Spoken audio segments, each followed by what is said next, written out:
Assalamualaikum warahmatullahi wabarakatuh.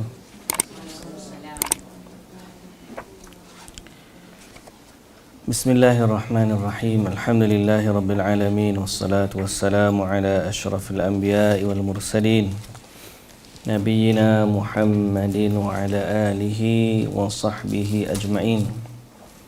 Rabbi syrah li sadri wa yassir li amri wahlul 'uqdatan min lisani yafqahu qawli, amma ba'du. Alhamdulillah, puji dan syukur bagi Allah Subhanahu wa taala, Tuhan sekalian alam.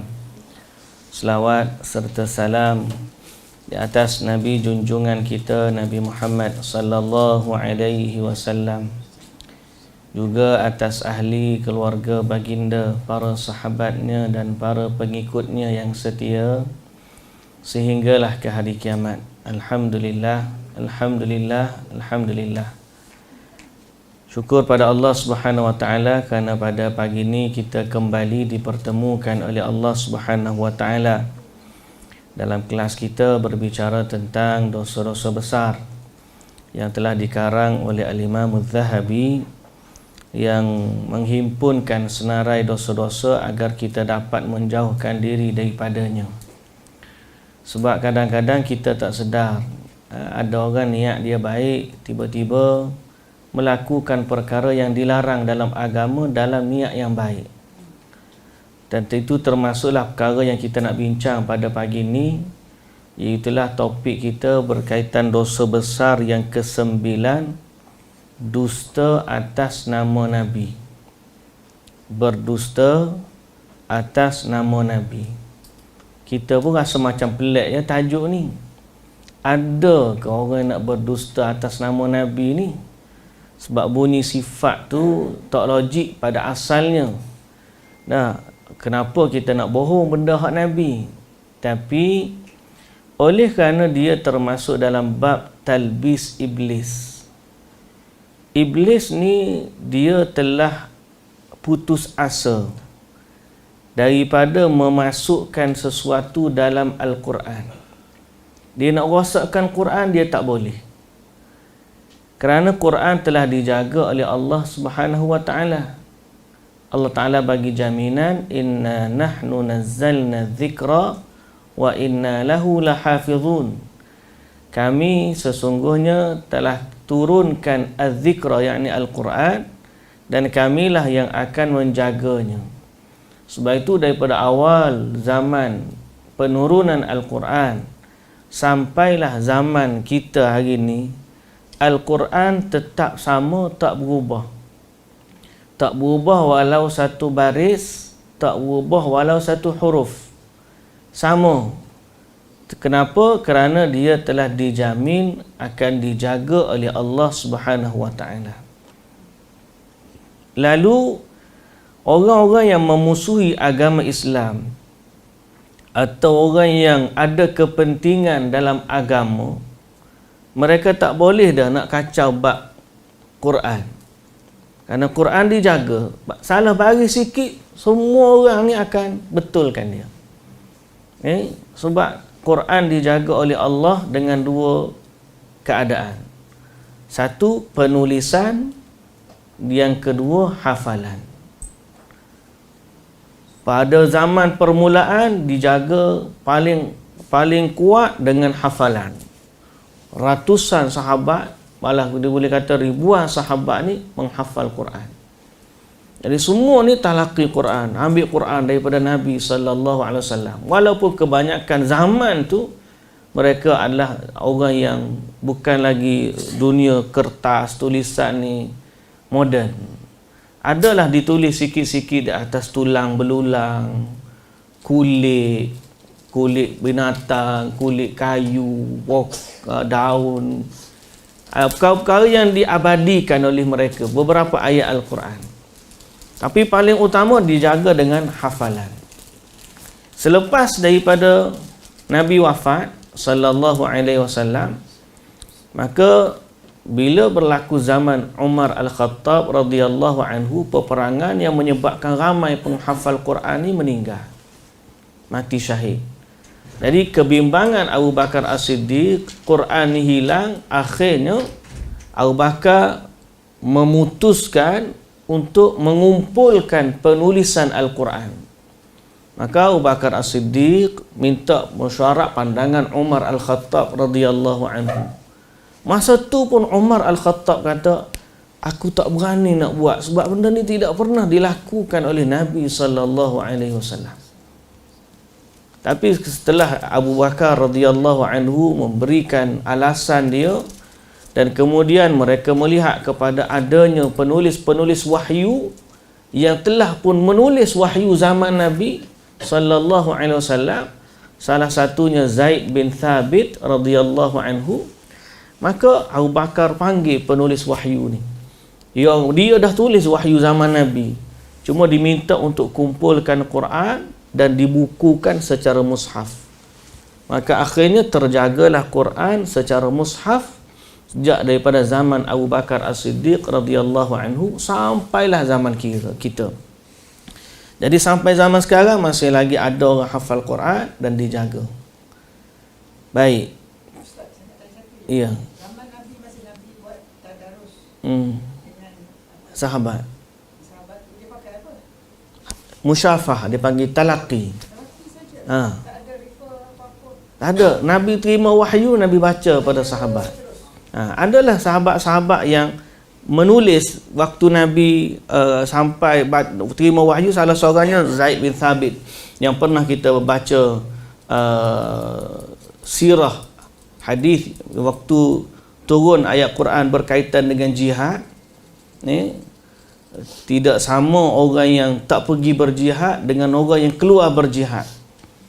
Waktu itu bila turun ayat Quran, Nabi panggil seorang sahabat Zaid bin Thabit ni, dia tulis ayat Quran tu. Sambil-sambil nak tulis, tiba-tiba datang seorang sahabat buta. Dia kata, Rasulullah, aku tak pergi berjihad ni bukan sebab tak nak pergi, tapi sebab buta. Jadi dia rasa macam ayat tu rugilah dia, kerana dia tak pergi berjihad, tak sama dengan pahala orang pergi jihad. Sedang dia tak pergi itu ada alasan. Dengan sebab aduan dia, Allah Ta'ala turunkan sekali lagi ayat tu dengan 3 tambahan perkataan, iaitulah memberi tak sama orang yang tak pergi berjihad tanpa keuzuran dengan orang yang keluar berjihad. Dalam maksud yang lain, ayat tu, siapa-siapa yang tak pergi berjihad kerana uzur, dia dapat pahala sama dengan orang pergi berjihad. Okey. Asyahid yang kita nak sebut ialah waktu turun tu ada sahabat yang tulis. Okey, ada sahabat yang tulis. Tapi penulisan zaman Nabi tu tidaklah kita kata dikumpulkan dalam satu bentuk mushaf 30 juzuk duduk satu buku. Bersama sahabat ni beberapa ayat, bersama sahabat tu pula beberapa ayat, dan penulis wahyu zaman Nabi pun ada beberapa orang. Tetapi majoriti yang mengumpulkan 30 juzuk zaman Nabi melalui hafalan. Dia orang baca. Nabi sendiri tadarus dengan Jibril setiap hari, setiap bulan Ramadan Nabi akan tadarus dengan Jibril. Ikut turutan. Ya. Nabi yang walaupun ayat Quran ni dia turun berbeza, tak bertulis, dan ikut apa? Ikut kesesuaian masa dan situasi. Tetapi Nabi SAW selaku orang yang menerima wahyu, Nabi akan talaqi 30 juzuk tu dengan Jibril alaihissalam. Jadi Jibril akan membacakan pada Nabi, ayat ni kedudukan dia sini, di depan ke belakang, dalam surah apa dan sebagainya.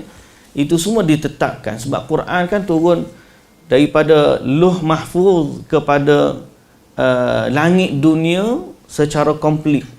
3. Jibril dia turunkan sikit-sikit berdasarkan. Jibril tahulah sebagai penurun wahyu, dia tahulah kedudukan ayat tu. Jadi Nabi SAW baca dengan Jibril secara komplit setiap Ramadan, dan kali terakhir sebelum Nabi wafat, Nabi khatam 2 kali dalam Ramadan tersebut, dan sahabat-sahabat akan baca dengan Nabi SAW. Jadi tidak ada masalah. Bab Quran kita ni 100%, balah kita kata, kalau boleh kata 1000% pun kita yakin bahawa Quran itulah yang turun kepada Nabi dan itulah yang ada sampai sekarang. Cuma iblis atau talbis ni tidak berakhir dengan begitu. Sebagaimana iblis telah menjadikan orang-orang terdahulu mengubah kitab-kitab suci mereka, maka ada di kalangan umat zaman ini telah melakukan pendustaan dalam agama melalui sudut wahyu yang kedua, iaitulah hadis Nabi sallallahu alaihi wasallam. Hadis Nabi ni dia merupakan kembar atau regu kepada wahyu Al-Quran. Nilai dia sama dengan Quran. Cumanya status Quran lebih tinggi daripada hadis. Kalau nilai dia sumber syariat, sebagaimana Quran dijadikan hujah dalam syariat, maka hadis juga boleh dijadikan hujah dalam syariat. So kata, apa dalil kita? Quran. Apa dalil kita? Hadis. Maka benda tu diterima. Cuma dari sudut status, Quran lebih tinggi daripada hadis. Sebab Quran secara direct daripada Allah. Boleh dibaca dalam semak salat. Hadis tak boleh baca dalam salat. Nah, baca Fatihah lepas tu baca hadis dalam salat. Orang kata tak boleh. Dia kata ini wahyu. Betul lah wahyu. Tapi dalam status wahyu ni, Quran tertinggi. Sebab dia datang daripada Allah, makna dan lafaznya. Hadis maknanya daripada wahyu, lafaznya daripada Nabi sallallahu alaihi wasallam. Oleh kerana wahyu yang kedua ni, itulah sumber hadis ni, menjadi satu elemen penting juga dalam syariat. Maka Nabi SAW memberikan satu pengajaran kepada umat agar janganlah seseorang daripada umat dia berdusta atas nama Nabi. Macam mana berdusta atas nama Nabi ni? Menyebut atau menyatakan sama ada Nabi berkata, atau Nabi buat, atau Nabi mengiyakan sesuatu yang tidak pernah dikatakan, dilakukan atau diiyakan oleh Nabi SAW. Jadi orang yang mengatakan sesuatu yang Nabi tak kata, bererti dia berdusta atas nama Nabi. Kalaulah kita kata dusta tu sudah sendiri adalah satu benda yang berat dalam agama. Dusta pada orang lain tu berat dah. Tetapi berdusta atas nama Nabi lebih berat daripada berdusta atas nama orang lain. Sebab apa? Sebab bila dia berdusta atas nama Nabi, seolah-olah dia telah berdusta atas nama Allah. Kerana yang keluar daripada mulut Nabi adalah wahyu kan. Dan bila berdusta atas nama Nabi, dia telah mengubah syariat Allah. Dia telah mengubah, menokok, nambah, memodifikasi syariat Allah Subhanahu Wa Taala. Jadi bukan sekadar dusta saja, implikasi dia besar. Boleh sampai ke tahap mengubah syariat Islam, boleh sampai ke tahap menghalalkan apa yang haram, boleh sampai ke tahap mengharamkan apa yang halal, dan boleh mengkhabarkan sesuatu yang gaib dalam keadaan dia tak tahu. Jadi semua benda ni merupakan implikasi yang berat daripada berdusta atas nama Nabi sallallahu alaihi wasallam. Kerana itu dalam agama Nabi sallallahu alaihi wasallam sangat-sangat memberi penekanan jangan berdusta atas nama Nabi. Dan dia termasuk dosa yang besar. Apa definisi dosa besar yang kita sebut sebelum daripada ni? Ingat lagi mukaddimah kita dulu. Apa beza dosa biasa dengan dosa besar? Sudah.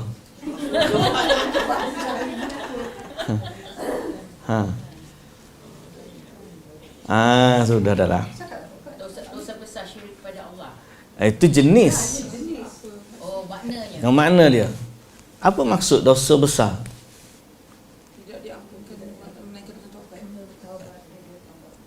memang dia kena taubat. Dosa besar ialah dosa yang datang bersamanya ancaman azab atau laknat atau neraka. Dan semua dosa-dosa ni kita bimbang kepada azab Allah. Tapi kalau sekadar larangan, jangan buat macam ni, jangan buat macam tu, larangan saja, benda tu haram lah, siapa buat berdosa. Tapi kalau larangan tu datang bersama dengan ancaman terhadap pelakunya, sama ada ancaman azab atau ancaman neraka atau ancaman laknat, maka dia dikira dosa ni statusnya besar. Betul tak? Okay? Kalau sekadar orang kata, kamu jangan buat macam tu, memang ada larangan. Tapi kalau kita siapa buat macam ni, nanti besok dia kena hukum sekian dan sekian. Jadi ancaman tu lebih berat daripada larangan biasa. Dosa besar apabila Nabi kata siapa buat macam ni, dia menempah tiket dalam syurga, dalam neraka. Siapa buat macam ni, diazab begini dan begini. Siapa buat macam ni, dilaknat oleh Allah Subhanahu Wa Taala. Maka dia termasuk dosa besar. Salah satunya yang Nabi sebut ni lah, berdusta atas nama Nabi. Jadi hari ni kita nak baca dosa besar yang ke-9, berdusta atas nama Nabi. Jadi berdusta atas nama Nabi ni sangat ditakuti oleh sahabat-sahabat dulu. Sampai ke tahap mereka sanggup, salah seorang daripada sahabat yang masyhur tegas, itulah Umar Al-Khattab radhiyallahu anhu. Satu hari datang seorang sahabat ketuk rumah Umar. Dia bagi salam, Assalamualaikum warahmatullahi. Umar duduk dalam, dia tak jawab. Dia tak jawab, mengharapkan doa. Assalamualaikum tu doa kan, daripada sahabat yang bagi salam tu. Sahabat tu bagi kali kedua, tak jawab juga. Lepas tu bagi kali ketiga, dia tak jawab. Dia mengharapkan orang tu bagi salam banyak kali. Sampai 3 kali kawan tu pusing balik.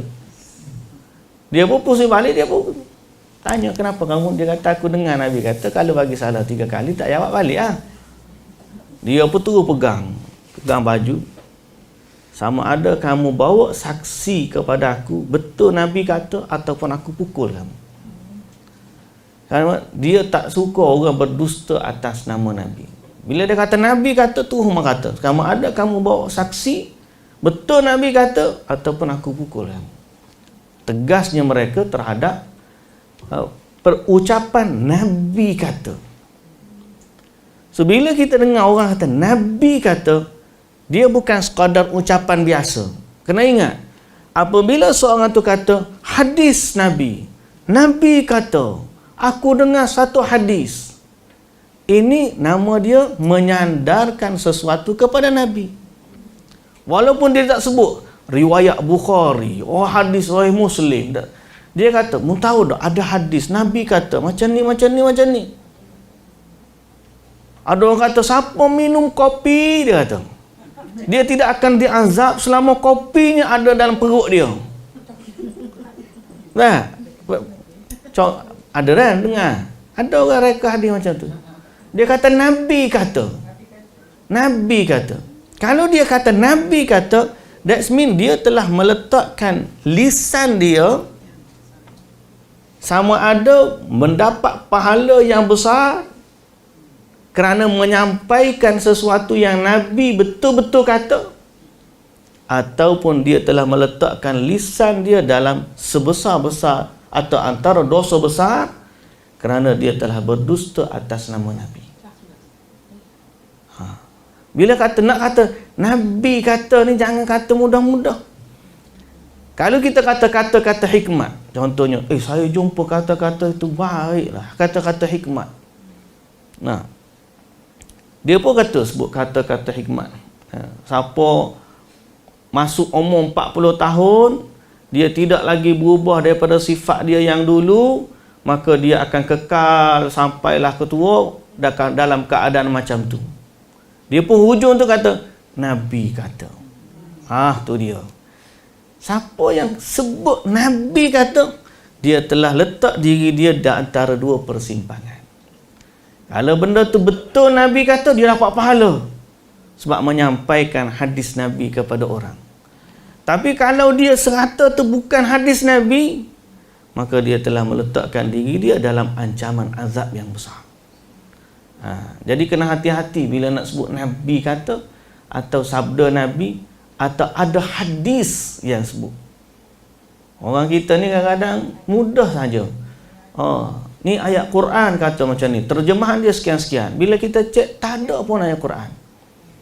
Bila kita hadis Nabi kata, kita pun cek, terutamanya dalam dunia WhatsApp dan juga media sosial, TikTok ke apa ke, mudah saja. Dan alasan dia satu lagi, saya tak tahu dah yang post tu ustaz, saya forward je lah. Share je lah. Nanti kita akan sebut lepas daripada ni. Apa hukum dia sekadar share? Dia bukan berdusta. Bukan saya rekod dia tu. Saya share je. Apa hukum orang share pendustaan? Dia tak tabayun bahasa kita. Tabayun. Tabayun ni semak dululah. Kan kita ada kempen semak sebelum sebar. Hadis Nabi ni kena semak dulu sebelum sebar. Dan saya ni bukanlah alim sangat bab hadis. Cuma saya belajar dulu di universiti, bidang saya pengkhususan pengajian hadis. Jadi dalam kuliah hadis memang kita diajar disiplin hadis, kewajipan meriwayatkan hadis yang sahih dan benar saja daripada Nabi sallallahu alaihi wasallam, dan sifat hati-hatinya para ulama nak meriwayatkan hadis Nabi. Dan kita juga belajar al-wad' wal-wadda'un, pemalsuan hadis dan para pendusta hadis. Ada banyak, ramai, dan kadang-kadang motivate oleh niat yang baik. Orang berdusta atas nama Nabi ni bukan dia nak buat jahat, dia nak kempen orang buat baik. Cuma dalam kempen dia tu, dia letak nama Nabi. Jadi salah seorangnya yang masyhur, dia reka hadis fadilat baca Quran setiap surah. Memang dalam Quran ni ada surah-surah yang ada fadilat, tapi bukan setiap surah dalam Quran tu mesti ada fadilat. Jadi dia ni nak ajak orang baca Quran, dia reka setiap surah. Surah Baqarah ada fadilat dia, surah Ali Imran ada fadilat dia. Itu memang kita tahu dah. Mari An-Nisa ada fadilat dia, Al-Maidah ada fadilat dia. Dia berdusta lah. Yang dia cakap fadilat dia betul tak? Tak betul lah. Tak betul lah. Kalau betul tak apalah. Ataupun orang nak suruh orang rajin solat tarawih. Malam pertama fadilat dia begini, malam kedua fadilat dia begini, malam ketiga fadilat dia begini. Setiap solat ada dosa macam ni, ni dosa macam ni. Kalau benda tu tidak ada daripada Nabi sallallahu alaihi wasallam, kita tak boleh kata. Besar ancaman dusta atas nama Nabi, walaupun niatnya baik. Sebab hadis ni kita kena tahu, dia nilai dia wahyu. Orang panggil, kalau bahasa kita kan, don't put words in others mouth. Betul tak? Kita tak boleh nak kata macam tu. Benda Nabi tak kata, kita letak di mulut dia. Nabi kata. Kita pun tak suka kalau orang kata, aku tak pernah kata pun.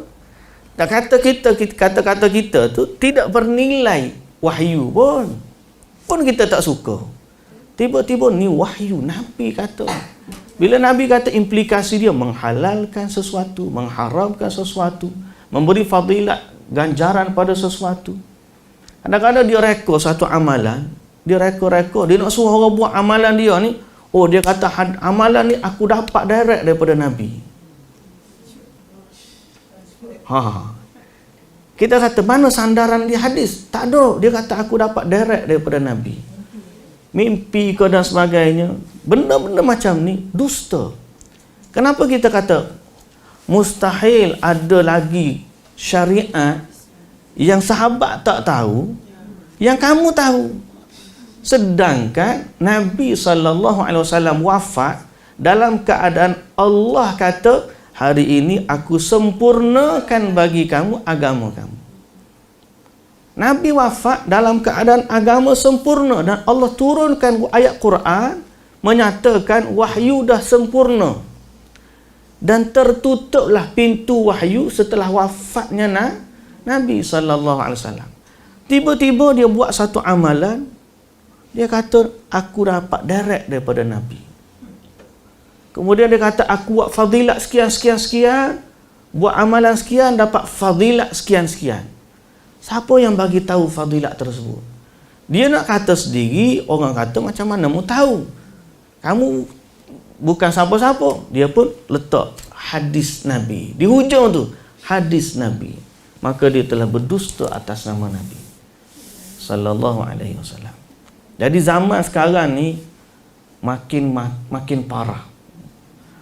Hak saya duk belajar sampai dulu tu hak zaman dulu. Ada kitab zaman dulu. Zaman lah ni siapa tak terhimpun. Hadis-hadis popular masyhur dalam WhatsApp. Nah, ujung bawah tu hadis Nabi. Sikit-sikit hadis Nabi. Nabi bersabda. Kadang-kadang ni mari mana tak tahu. Dibantu pula oleh ceramah-ceramah motivasi. Nah, tu kan selebriti kau, ustaz kau, motivator. Orang bukan Islam pun terpengaruh. Nabi Muhammad kata, siapa nak dunia mestilah dengan ilmu. Siapa nak akhirat mestilah dengan ilmu. Siapa yang nak kedua-duanya mestilah dengan ilmu. Nabi kata.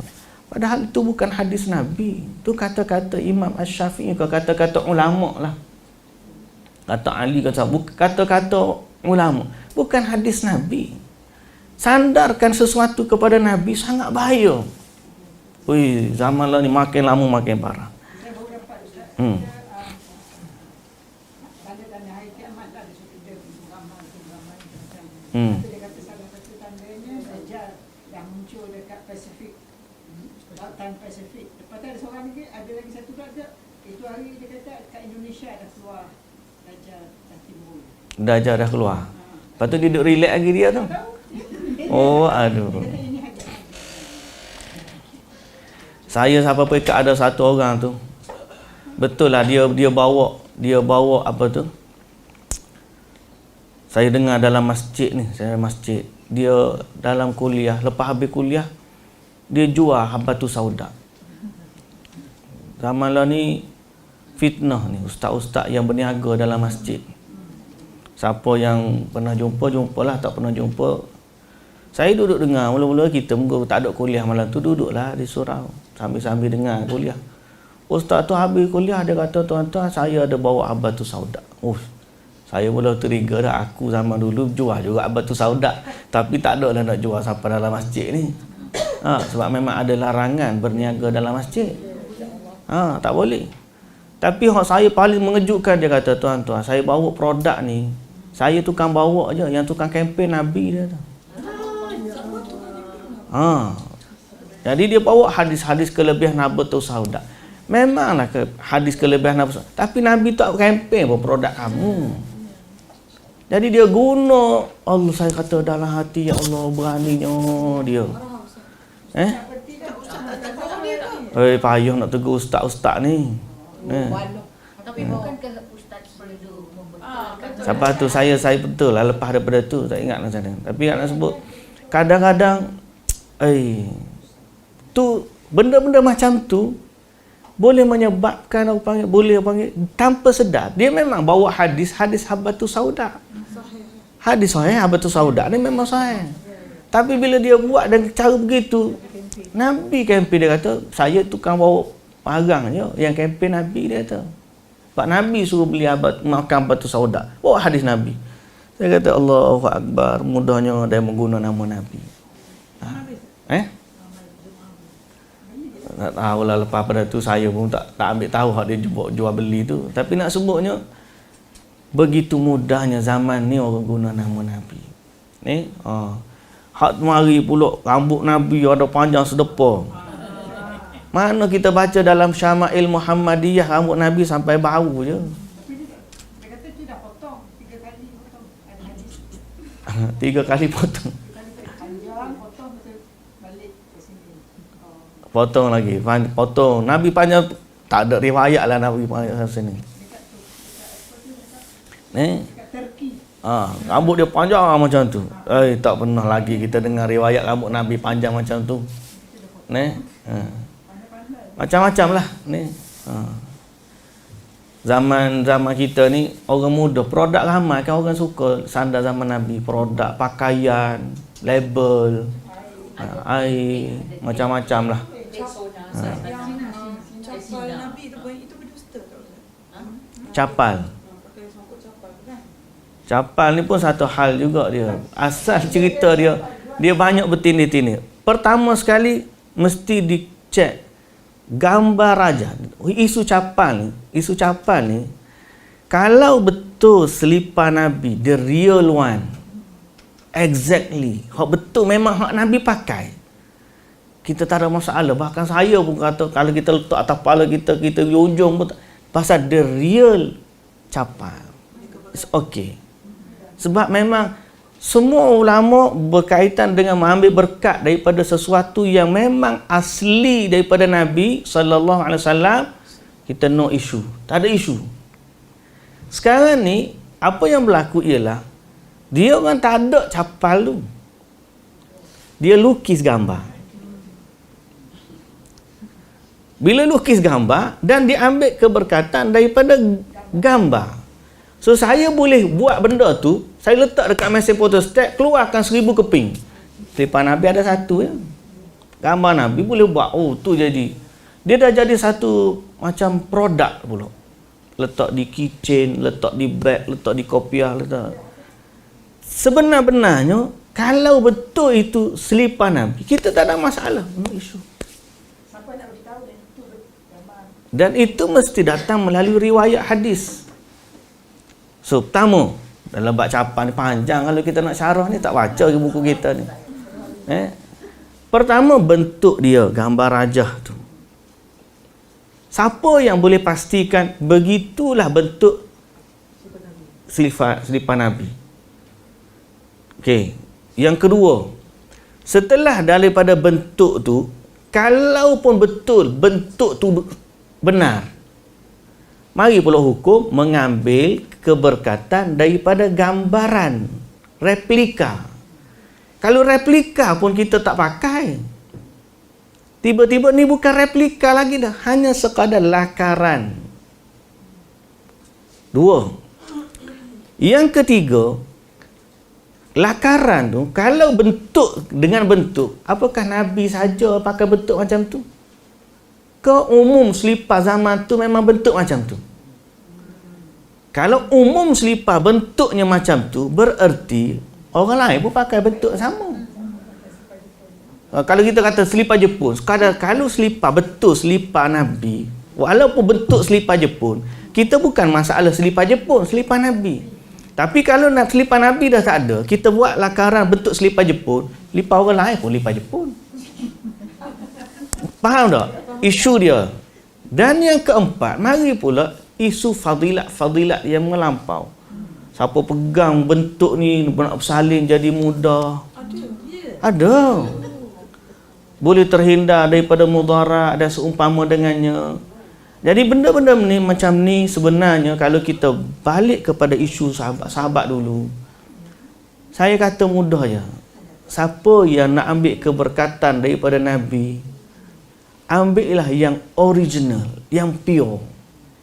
So siapa dia hari ni? Kalau saya tanya tiba-tiba semua ramai-ramai ni, apa benda yang hari ni kita boleh confirm benda tu ada pada Nabi? Nombor satu sekali, Quran. Quran yang kita baca ada dalam dada Nabi. Siapa nak ambil keberkatan, ambil Quran yang ada dalam dada Nabi, letak dalam dada kita. Lepas Quran apa dia? Hadis. Hadis Nabi yang Nabi sebut. Kalau nak keberkatan daripada hidup kita ni, nak bersama dengan Nabi SAW, ambil hadis Nabi, hafal hadis-hadis yang ada. Alhamdulillah ni kerajaan kita nak buat hadis 40 dekat Sekolah. Walaupun ada penentangan daripada orang-orang non-Muslim. Nah, sibuk pokok dia pula. Tapi sebenarnya ini adalah bentuk kecintaan kita terhadap Nabi sallallahu alaihi wasallam. Nah, dan kalau saya baca tadi sebelum tadi masuk tadi berkaitan dengan pendustaan Nabi ini, kebanyakan pendusta ke atas Nabi adalah orang yang mendakwa dia cinta kepada Nabi. Betul. Orang tak sayang kepada Nabi, what point dia nak ada orang kafir nak pergi berdusta atas nama? Tak ada. Kebanyakan pendusta atas nama Nabi, mereka sebenarnya orang mendakwa dia cinta kepada Nabi. Nabi dakwa je lah. Selawat musim-musim, joget-joget. Mereka kata mereka cinta pada Nabi. Tapi apa yang mereka buat, apa yang mereka sebut, apa yang mereka amalkan, tidak ada sandaran pun daripada Nabi sallallahu alaihi wasallam. Dia macam naik shit dia. Dia sebut ahli sunnah wal jamaah, tetapi mereka Penjenamaan semua orang boleh sebut jenama ni, tapi isu dia sekarang ni bila kita balik pada topik kita asal ialah panggil keaslian sesuatu tu biar betul. Kalau kita nak sandarkan kepada Nabi, biar betul-betul yang tu Nabi. Tu je isu dia. So kalau dia rasa nak buat sesuatu kerana cinta Nabi tapi bawa sesuatu yang palsu, ada ancaman. Itu dosa besar. Banyak juga orang-orang yang begitu, dia sandarkan pada Nabi. Dia buat reka-reka dia sandar. Kebanyakan orang ni orang mencintai Nabi. Bukan orang yang kita tak kenal, orang tepi-tepi jalan tiba-tiba baca hadis palsu. Tak ada. Dia akan muncul daripada mulut-mulut orang yang berjubah, bersobar, tasbih, orang yang cakap buat agama, ustaz-ustaz. Sama ada kita nak guna dia istilah tunggang agama. Kadang-kadang dia pun tak sedar, dia tak ada niat untuk menunggang agama. Dia niat untuk ajak orang buat amal. Tapi oleh kerana kejahilan dia terhadap hadis Nabi yang Nabi bagi ancaman ni, menyebabkan dia rasa okey je, selama orang buat baik, apa salahnya? Itu bahaya. So hari ni untuk kita lebih memberikan keyakinan kita kepada kecintaan kita terhadap Nabi sallallahu alaihi wasallam, pertama sekali kita kena tahu bahawa nilai hadis Nabi adalah wahyu. Sesuatu yang datang daripada Nabi bernilai wahyu dan dia tidak boleh ditokok tambah dan tidak boleh diubah-ubah, dimodifikasi, diubah sesuai mengikut selera kita. Sebab status hadis dia adalah wahyu. Okey. Yang kedua, Nabi sallallahu alaihi wasallam telah menyatakan galakan kepada umatnya untuk menyampaikan hadis seperti mana yang dia dengar daripada Nabi. Maknanya kita jaga word Nabi itu sebagaimana kita dengar, macam itulah kita deliver. Asasnya. Yang kita kata kita sebarkan translation tu, mesti kita pastikan ada sandaran Arab dia betul. Okey? Kalau kata ustaz hadis ni ada riwayat Bukhari macam ni lafaz dia. Okey, betul lah ni saya share. Okey, terjemahan dia. Kita kata terjemahan hadis. Tapi Nabi sallallahu alaihi wasallam paling menggalakkan kita deliver hadis seperti mana yang kita dengar, makna tanpa kita ubah suai. Sebab kita tak tahu satu perkataan dimasukkan dalam hadis, orang yang kemudian boleh mengubah makna hak Nabi sebut asal. Faham lain. Jadi galakan dalam hadis ni ialah meriwayat fa'addaha kama sami'a. Dia sampaikan hadis seperti mana dia dengar. So, macam kita main game, ada 10 orang. Orang pertama bagi mesej kepada orang kedua. Orang kedua bagi mesej pada orang ketiga. Kalau zaman kita ni ilmu hadis tu ada, rosak habis pasal apa? Sampai orang ketiga dah lain cerita. Cuba bayang ulama hadis dengan penuh disiplin kerana dia jaga words yang keluar daripada mulut Nabi sallallahu alaihi wasallam, bukan same occasion dah, bukan. Dia daripada ratusan tahun ada hadis yang betul-betul kita panggil mutawatir. Exactly lafaz macam tu yang Nabi sebut. Selama ratusan tahun dia kekal. Pasal apa? Ulama hadis ni disiplin dia. Bila dia dengar hadis Nabi sebut, dia akan deliver, sampaikan seperti mana yang dia dengar. Oh, dahsyat. Disiplin yang sangat ketat. Baik. Jadi, apa ancaman dia? Baru kita nak baca kitab kita ni. Dosa besar yang ke-9. Dusta atas nama Nabi sallallahu alaihi wasallam. Sekelompok ulama berpendapat bahawa berdusta atas nama Rasulullah sallallahu alaihi wasallam adalah kufur. Boleh sampai ke tahap kufur. Apa maksud kufur? Keluar daripada agama Islam. Yang dapat mengeluarkan pelakunya dari agama Islam. Dan tiada keraguan bahawa sengaja berdusta atas nama Allah dan Rasul dalam menghalalkan yang haram atau mengharamkan yang halal adalah kekufuran yang murni. Contohnya dia reka satu hadis secara dusta yang mana implikasi daripadanya menghalalkan apa yang haram. Benda ni haram ni. Ada hadis aku dengar Nabi kata halal. Padahal hadis palsu.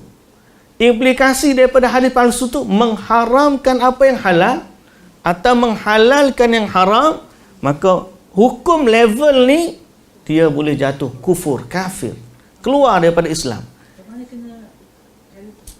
Ia kena bertaubat semula, mengucap balik. Pasal apa? Sebab dia telah menghalalkan yang dia dua kesalahan.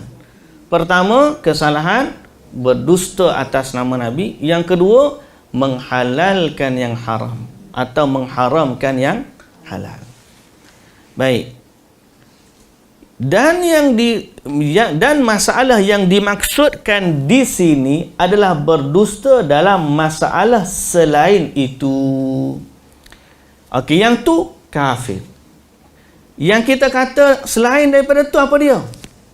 Contohnya macam kita sebut tadi, berdusta bab fadilat amalan. Berdusta dalam mereka-reka amalan baru. Okey, berdusta bahawa dia mimpi jumpa Nabi. Berdusta tak? Dia mimpi, dia tak jumpa Nabi, tapi dia kata aku mimpi jumpa Nabi. Itu pun berdusta. Sekadar tu pun dia kata. Ada orang kata macam ni. Salah seorang ada orang panggil dia ustaz, tapi wallahu alam lah. Dia kata orang dulu-dulu kalau nak tahu masalah tak payah ni. Dia kata selok tirai je nampak Nabi, tanya Nabi direct. Tirai mana tak tahulah dia kata. Mungkinlah kot macam church punya confession.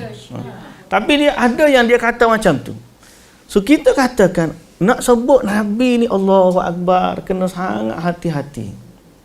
Okey, jadi selain daripada kalau menghalalkan yang haram, mengharamkan yang halal, yang tu memang ijma' ulama sebut kufur. Ini tak boleh macam tu.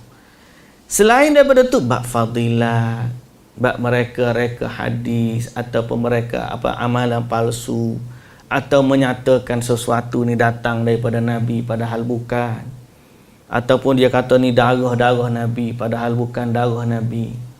atau dia kata ini adalah serban Nabi padahal bukan serban Nabi, ataupun dia kata dia nampak Nabi secara jaga padahal bukan Nabi, atau dia tengok Nabi dalam mimpi padahal bukan Nabi, macam-macam. Ada seorang Syekh Abdul Razak tu, ada orang datang jumpa dia, dia kata dia mimpi nampak Nabi. Saya pun tanya dia, macam mana rupa kamu nampak? Oh, dia kata aku tengok orang handsome. Handsome, orang pak kita ni kalau buat handsome, keturunan Nabi pula habis lah. Mari orang peluk orang berapa dah. Jadi dia kata handsome macam mana? Dia kata dagu dia licin. Oh, jadi Syekh tu bila dengar macam tu dia tersenyum. Dia kata kalau dagu licin tu bukan Nabi lah. Jadi sebab barang-barang dalam hadis Nabi ni ada janggut. Tiba-tiba dia kata dagu licin, maknanya bukan Nabi lah. So benda-benda macam ni ada je orang ni dia tak tahu sifat Nabi. Jadi dia mimpi dia tengok orang pakai yang putih, muka pun bersih apa semua, dia pun mudah-mudah ya. Dia kata semalam aku mimpi tengok Nabi. Tak boleh, sehinggalah kita orang tu nak mendakwa dia tengok Nabi, dia kena bandingkan dengan sifat-sifat Nabi yang ada dalam hadis. Syama'il Muhammadiyah, sifat Nabi yang macam mana. Wallahu ta'ala alam lah. Lepas daripada tu banyak kita katakan bentuk-bentuk pendustaan tu banyak. Ada setengah tu kerana permusuhan. Dia musuh. Ada setengah orang dia tak suka. Zaman dulu kita zaman silam umat Islam ni, dia ada satu zaman perbezaan mazhab ni sampai ke tahap bermusuh antara satu sama lain. Dan kalau kita baca sejarah sampai ke tahap tak boleh kahwin mazhab lain dengan mazhab lain. Mazhab Syafi'i hanya kahwin dengan mazhab Syafi'i. Mazhab Hanafi kahwin dengan mazhab Hanafi. Tak boleh cross mazhab. Sampai di Masjidil Haram ada 4 mimbar. Sembahyang Jumaat 4 kali. Betul, 4 kali sembahyang Jumaat. Imam tamu imam mazhab A. Makmum mazhab A ikut dia. Lepas dia habis solat, imam mazhab kedua pula jadi imam. Diikuti pula dengan pengikut-pengikut dia. Kali ketiga, mazhab lain pula jadi. Sampai solat ikut mazhab. Zaman dulu ni, zaman dulu. Masa tu, sampai mereka, waktu saya belajar dalam hadis mata pelajaran pemalsuan hadis dan pendusta, ada sampai orang reka hadis nak mencela Imam Syafi'i. Dia kata akan datang daripada umatku seorang yang bernama Muhammad bin Idris. Muhammad bin Idris itu nama Syafi'i ya. Dan dia lebih buruk daripada iblis. Dia kata, Nabi kata, Allahu Akbar, ni pendusta yang sangat jahat. Tapi nak sebutnya, benda ni ada. Kerana nak memenangkan mazhab, kerana nak memenangkan kumpulan, kerana nak melariskan perniagaan. Ada reka hadis ni, dia jual terung biji terung tu. Ada satu hadis Nabi, hadis sahih, Nabi kata ma'uz zamzam lima syuribalah. Air zam-zam ni untuk apa dia diminum. Maknanya kita minum air zam-zam, kita baca doa dan kita niat apa yang nak ubat, insya-Allah zam-zam boleh jadi ubat. Kerana dengan niat dia diminum, insya-Allah zam-zam boleh jadi ubat. Dia ambil lafaz hadis tu, dia pun rekod terung ni atas niat apa kita makan. Hadis Nabi, Nabi kata dia rekod tu supaya orang beli terung dia. Sampai begitu. Ada dalam sejarah menukilkan perbuatan pendusta nak melariskan perniagaan, nak memenangkan mazhab, nak memenangkan negeri, kemuliaan-kemuliaan setempat. Tempat ni mulia, Nabi kata begini-begini, tempat ni begini, nak memuliakan keturunan, macam-macam. Jadi sebab tu benda-benda ni kita sangat-sangat, orang yang bila dah belajar hadis Nabi, kita letak nilai hadis ni terlalu tinggi, kita tak akan berani nak ubah sikit. Kalau Nabi kata A lah, walaupun tak sesuai dengan kita. Kalau Nabi kata B lah, walaupun kita tak setuju. Kalau Nabi dah kata C nak kata apa lagi? Sebab memang Nabi sebut. Tak boleh ke tak setuju? Ada kalau kita kata, kalau kita tak setuju, kalau kita rasa berat, tak sesuai. Panjanglah zikir ni, Nabi baca. Tak boleh kau baca pendek-pendek je. Kita nak modify yang panjang, tak boleh. Kita kena cari hadis lain. Ada tak Nabi ajar pendek? Oh, jumpa. Tak apa. Faham tak? Jangan kita kata, tak suka lah. Tak. Hadis dia terlalu suci untuk kita modify dia. Okey? Baik. Nabi SAW bersabda dalam hadis yang pertama riwayat Al-Imam Al-Bukhari. Kata Nabi SAW, inna kadhiban alayya laysa ka kadhibin ala ghairi. Man kadhaba alayya amidan falyatabawwa maq'adahu minan nar. Ada riwayat yang lain, man kadhaba alayya muta'ammidan falyatabawwa maq'adahu minan nar.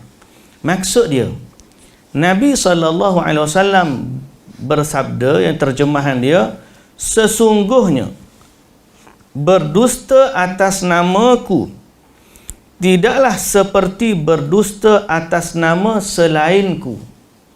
Nabi kata, dusta atas nama Nabi ni tak sama dengan dusta atas nama orang lain.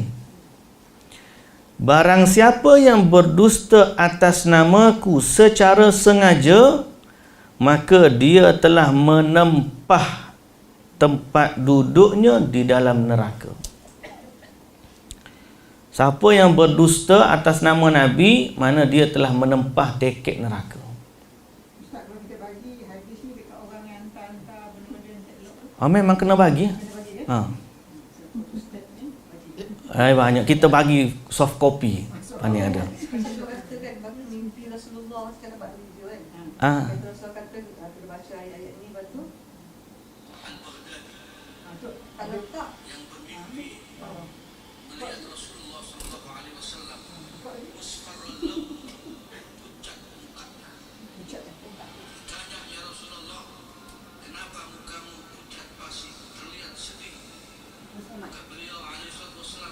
Banyak cerita-cerita macam tu. Kan?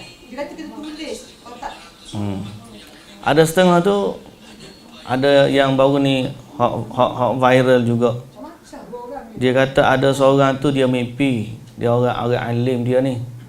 Dia duduk di tempat dia, setiap hari dia mimpi jumpa Nabi. Setiap hari. Lepas tu satu waktu dia pergi ke satu tempat lain, duduk situ sebulan, tak jumpa Nabi. Lepas pada tu dia balik ke kampung dia, mimpi balik. Dalam mimpi balik dia kata, Rasulullah, aku pergi sana selama sebulan, aku tak jumpa kamu dalam mimpi. Aku rindu. Kenapa kamu tak hadir dalam mimpiku selama sebulan? Dia berkata apa? Sebab kamu berada di tempat sekian-sekian, ada seorang kekasihku fulan bin fulan, kamu melihat dia seperti melihat aku. Mana ada hadis macam tu? Dusta. Benda-benda macam ni bukan kita tak, macam saya kata-kata dia, kebanyakan pendusta hadis adalah orang yang mendakwa dia cinta Nabi. Kerana terlalu cinta sampai ke tahap nak sebut apa-apa nak kait dengan Nabi. Tak boleh. Bukan atas nama cinta je kepada Nabi ni. Kita dengan sahabat mana lebih cinta pada Nabi? Sahabat lagi cinta kepada Nabi sallallahu alaihi wasallam. Tapi sahabat dengan Nabi ni, macam saya sebut tadi, Umar dengar pegang bau. Sama ada kamu bawa saksi betul Nabi kata ataupun aku pukul kamu. Fatimah binti Muhammad, anak Nabi sallallahu alaihi wasallam. Dia wafat, Fatimah ni mati 6 bulan selepas Nabi wafat. Lepas Nabi wafat 6 bulan, apa yang berlaku selama 6 bulan ni? Majoriti ulama sirah mengatakan kerana dia terlalu rindu terhadap Nabi sampai membawa kepada sakit dan mati. Fatimah ni 6 bulan lepas Nabi wafat mati kerana terlalu rindu kepada ayah dia. Okey, kita kata, kenapa Nabi tak hadir dalam mimpi Fatimah menghilangkan kerinduan dia sampai boleh bawa mati ni? Anak dia sendiri tak jumpa dengan Nabi selepas Nabi wafat. Pertelingkahan zaman sahabat Nabi. Sahabat Nabi ni, isteri Nabi diperangi. Berlaku perang Jamal antara Aisyah dan Ali. Betul tak? Berlaku perang Siffin antara Ali dan Muawiyah. Berlaku perang ni bukan biasa-biasa. Siapa bunuh-bunuh mati. Kenapa Nabi tak hadir meredakan masalah zaman tu? Kalaulah Nabi hadir dalam mimpi Ali dan Muawiyah, janganlah kamu bergaduh, selesaikan masalah. Betul tak? Tapi tak hadir. Dalam masalah-masalah macam ni lah, ulama-ulama hadis ni, dia sangat-sangat kritis. Bila ada orang kata dia mimpi jumpa Nabi, dia akan jadi takkanlah anak Nabi sendiri tak boleh nampak. Terutamanya orang mendakwa yaqadzah lah. Mimpi kita kita tidak ingkar. Memang ada orang mimpi jumpa Nabi. Memang ada. Cuma dia kena pastikan hak dia tengok tu betul-betul Nabi lah. Sebab ada orang dia tak kenal Nabi, dia nampak orang lain, disangka orang lain tu sebagai Nabi. Yang tu ada. Macam hak saya sebut cerita tadi. Mimpi tak ada orang, ulama-ulama tidak mengingkari. Betul ada orang mimpi jumpa Nabi. Tapi dalam mimpi jumpa Nabi tak akan ada wahyu baru. Tak akan ada wahyu baru. Pasal apa? Wahyu dah terputus. Dia hanya boleh tengok dalam mimpi ataupun sesuatu yang memberikan kemuliaan kepada dia pada syariat yang dah sedia ada. Kalau dia kata aku mimpi jumpa Nabi, Nabi ajar kepada aku ilmu baru, maka itu satu pendustaan. Yang ketiga, bukan lagi mimpi ni. Dia kata dia nampak Nabi secara sedar. Macam gini ni, tiba-tiba kursi ni kosong. Dia berkata, ya Rasulullah. Dia nampak Rasulullah duduk. Dia tak mimpi ni. Dia sedar. Dia tengok tu. Yang ni lagi dahsyat daripada yang mimpi. Yang kata Nabi datang dalam syaitan itu. Ni dipanggil yaqadzah. Ya, menampak dalam sedar. Nampak dalam sedar ni lah paling Al-Imam Al-Khattabi mengingkari dia. Tak ada. Kalau tidak masa zaman Nabi, zaman sahabat perang tu, kalau zaman bunuh-bunuh tu, kalau sahabat boleh nampak Nabi berhenti belaka. Sure, for sure. Tapi kenapa berlaku sampai sahabat berbunuh-bunuh antara satu sama lain? Padahal semua mereka sayang dan cinta kepada Nabi. So, kita katakan, mana lebih sayang kepada Nabi? Kita ke sahabat Nabi? Mana lebih ikut petunjuk Nabi? Kita ke sahabat Nabi?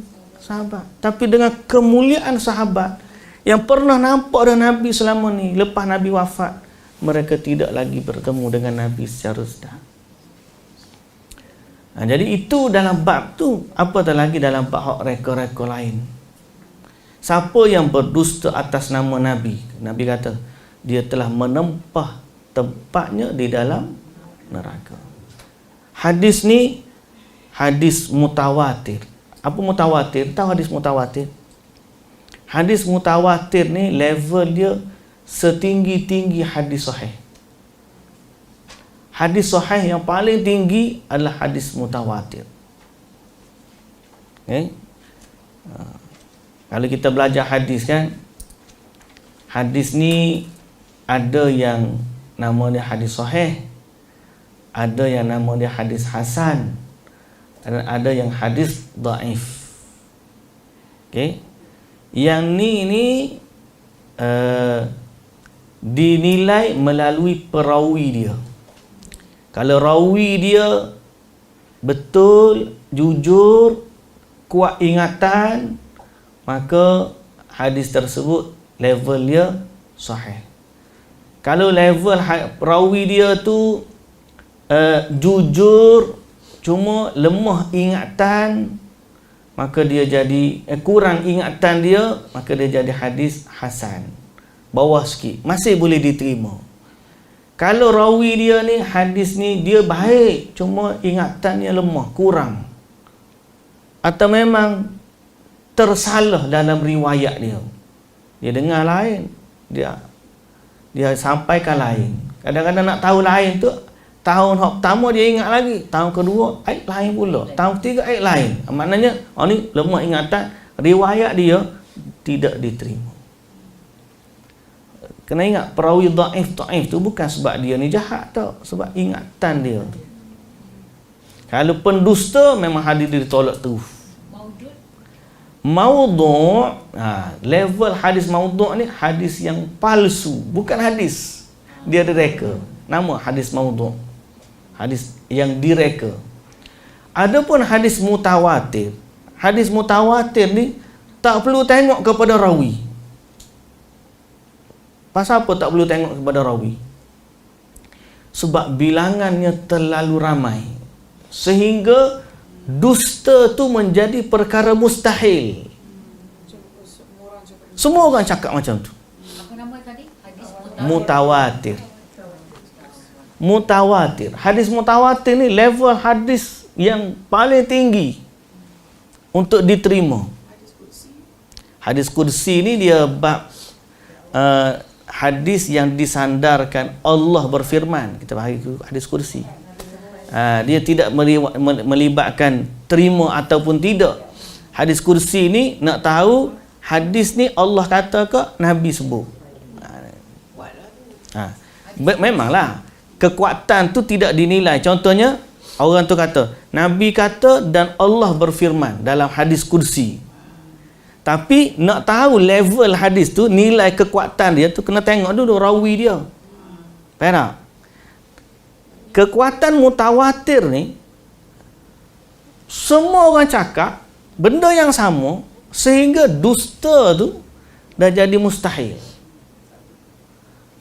Oleh kerana dusta tu dah jadi mustahil, maka kita boleh katakan hadis kursi, hadis mutawatir ni 100% memang Nabi kata.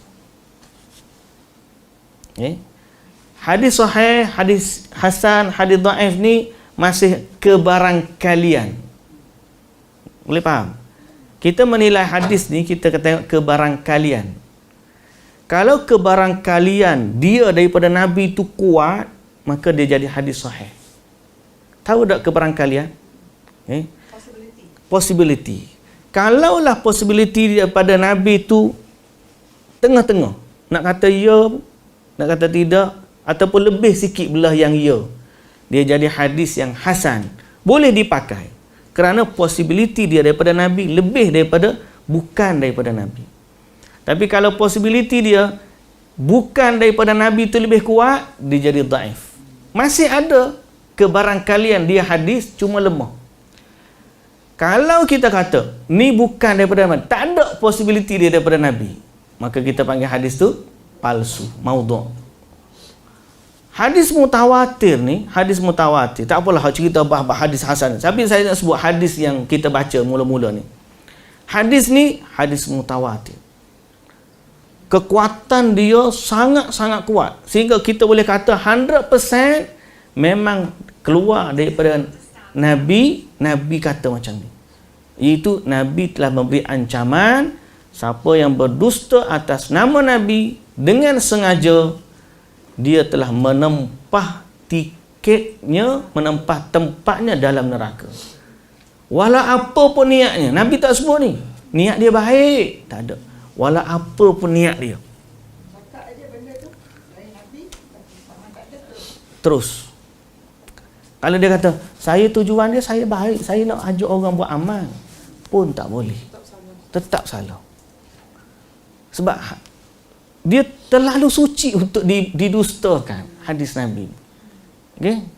Jadi hadis ni Nabi kata umum, siapa berdusta atasku secara sengaja, tak kira lah tujuan dia ni apa. Tujuan dia nak baik ke, tujuan dia jahat ke, tujuan nak galak orang buat amal ke, tujuan apa saja tujuan dia, kalau dia berdusta atas nama Nabi, maka dia telah menempah tempat dalam neraka. Baik. Hadis yang kedua. Nabi SAW juga bersabda yang diriwayatkan oleh Imam Ahmad dari Abi Umamah. Okay.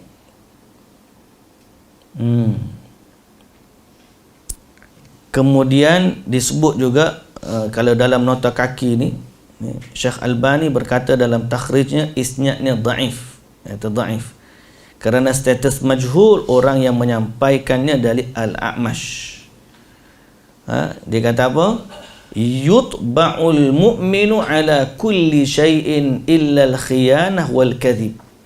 Orang mukmin diciptakan dengan segala tabiat kecuali tabiat khianat dan juga dusta. Okey, maknanya sifat dusta ni bukan tabiatnya orang mukmin.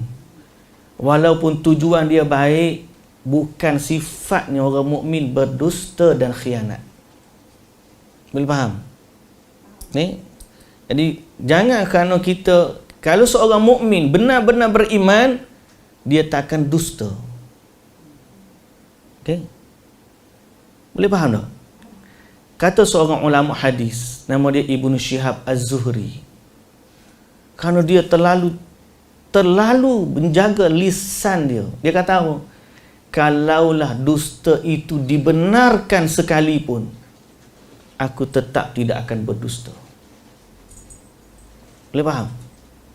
Ada tak waktu-waktu kita dibenarkan berdusta? Bohong sunat lah panggil kita panggil. Ada tak? Ada kan? Ada kan? Dalam perang, nak mendamaikan antara dua orang, damaikan suami isteri, kan? Dia kata, kalau pun dalam keadaan dusta tu jadi boleh, kata Ibnu Syihab Az-Zuhri, aku sebagai Ibnu Syihab, aku tetap tak akan berdusta. Kerana terlalu jaganya dia lisan dia daripada berdusta. Sebab dia tak suka, dia akan cakap benda betul-betul je. Orang ni orang betul, jujur sungguh ni. Ibnu Syihab Az-Zuhri ni seorang tokoh hadis yang sangat hebat. Baik, isu yang kita sebut selepas tu, Ustaz, saya tak tahu pun hadis tu palsu. Saya share je. Okey. Saya tak dusta, saya forward je. Siapa yang mereka dia lah tanggungjawab. Okey. Apakah alasan itu boleh diterima? Kenapa kita kata tak? Sebab dia tak tabayun. Sebab kita dengar Nabi kata macam mana? Hujah kita sebab Nabi kata. Nabi kata dalam hadis yang riwayat Imam Muslim, man rawa anni hadithan wa huwa yara annahu kadhib fahuwa ahadul kadhibin. Atau kama qala Nabi sallallahu alaihi wasallam. Barang siapa yang meriwayatkan satu hadis dariku sedang dia menduga bahawa itu adalah dusta, maka dia salah seorang pendusta kerana meriwayatkannya. Mana orang yang meriwayatkan hadis palsu, dia termasuk daripada pendusta juga. Dia riwayat je. Bukan dia yang reka, dia meriwayatkan. Dan dia tahu benda tu tak betul, dia riwayat. Ataupun dia tak semak pun benda tu betul. Dia hanya, dia panggil copy paste. Kafa bil mar'i kadhiban an yuhadditha bi kulli ma sami'. Cukuplah orang tu dinilai sebagai pendusta apabila dia ni setiap apa yang orang bagi tahu dia sampaikan pula kepada orang lain. Tak baca pun. Walaupun dia tak tahu saya benda tu, maknanya tak tahu pun dia tak boleh hantar lah. Kita kena ada satu sifat, bila sampai sesuatu daripada kita, daripada Nabi, kena ada satu sifat, tahan dulu. Jangan sampaikan lagi sehingga kita pastikan benda tu adalah benar. Sebab apa? Bila kita dia dusta ni, dia akan berhenti pada orang yang bertakwa. Contoh, bila rantaian tu sampai kepada orang bertakwa, orang tu tak sampaikan, maka pendustaan tu berakhir situ. Tapi kalau orang tak bertakwa, dia just forward je, lalu je. Jadi antara sifat ketakwaan yang perlu ada dalam diri kita sebagai orang beriman, bila sampai kepada kita sesuatu daripada Nabi, tahan. Ingat tak waktu kita baca minggu lepas, saya tarik balik ada satu hadis yang kita sebut siapa yang gosok kepala anak yatim dapat setiap rambut kan. Mula-mula kita, saya dalam hati, tak boleh, kena check dulu. Berasa kita takut, lepas tu kata, tarik balik. Pasal apa? Sebab ada dalam riwayat tapi hadis sangat dhaif. Kita pun takut nak sandarkan dia kepada Nabi sallallahu alaihi wasallam. Kita kena ada satu sifat macam tu. Bila kita kata benda ni daripada Nabi, cek dulu. Kena ada satu sifat macam tu. Walaupun kita nak cek tu, ustaz, benda ni nak rugilah, benda baik ni kita tak rugi kalau benda tu betul. Kalau benda tu tak betul, kita nak tarik balik dia. Orang panggil debu yang berterbangan ni dalam genggaman kita, tak apa lagi kita boleh kutip. Bila dah hembus di udara, nak kutip macam mana? Tapi kita boleh betulkan juga kan Ustaz? Kita betulkan setakat mana yang kita mampulah. Tapi nak kutip every single words yang keluar tu, payah. Benda ni kita tahu bila kita pergi kelas, kita belajar, kita boleh tahu kan. Ya. Orang luar, orang awam, Kesian Ustaz Macam saya bagi Ustaz, banyak travel agency yang bawa orang pergi umrah, dia ada pergi stop ke satu telaga. Dia kata telaga tu adalah telaga di mana Rasulullah berhenti dekat telaga tu. Telaga Easy. Apa nama dia? Easy. Okay. So dia kata ini semua para ustaz-ustaz dia cakap dalam Facebook pun semua dia cakap. Dia kata kita kena pergi ke tempat ni sebab Rasulullah pernah berhenti ke tempat ni.